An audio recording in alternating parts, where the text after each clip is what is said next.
Hi guys, ito, nagbabalik ako. So, susubukan natin yung nail gun.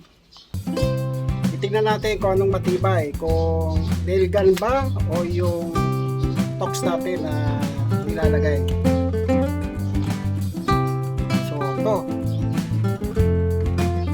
So, ito po yung sample na nail. Lalagay lang po natin dito. Ayan, pagalot. Ayan, saka natin didiin ng bigla para mag-activate yung ma-trigger yung pin para may pulbo raw kasi yung nail natin. So, parang baril lang trigger tong pin. Parang ganito katulis guys. Pero nandito yan sa part. So, yun, subukan natin guys. So, ito guys, active na ako sa table. So, kailangan lang natin mag-mask. So, yung pang-plug ko sa tenga, hindi ko makita. Oh no! Kasi, nakakabingin ito guys. Pero,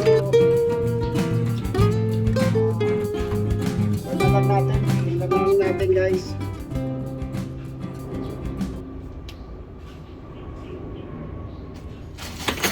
Oh, lalagay tayo lang.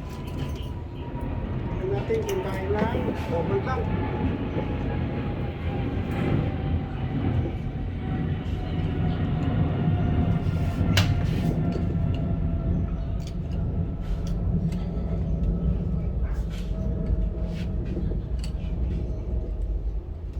So, ito na guys. 1, 2, 3. 1, 2, 3. Yun oh. Wow! Yun, magandang kapit oh. Kapit na kapit guys oh. Wow! Hindi na ako magdi-drill. Tama. Isa pa.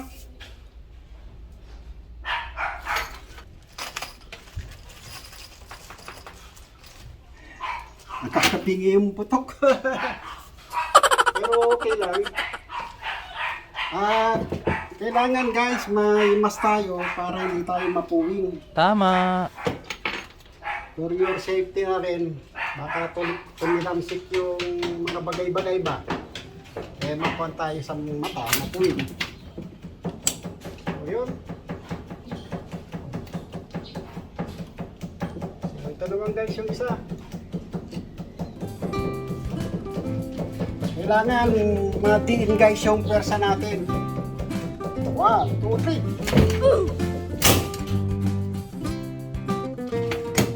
Yun. Yun, papakita ako guys.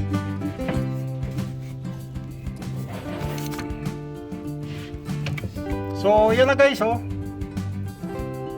Maganda yung kapit niya, tibay oh. Yun oh. Tibay na siya. Kailangan lagyan pa natin dito. So yun guys. Pinakita ko lang kung paano gamitin yung ating nail gun. So yun, okay pala. Maganda talaga to sa simento. At napaka-convenient niyang gamitin. So yung naiwan na slag, parang slag guys, parang ikakasamulan. Ayun, tanggal na yun. Ang galing! Ang galing! So, yun. Hanggang sa muli. Abang-abang lang. Paalam.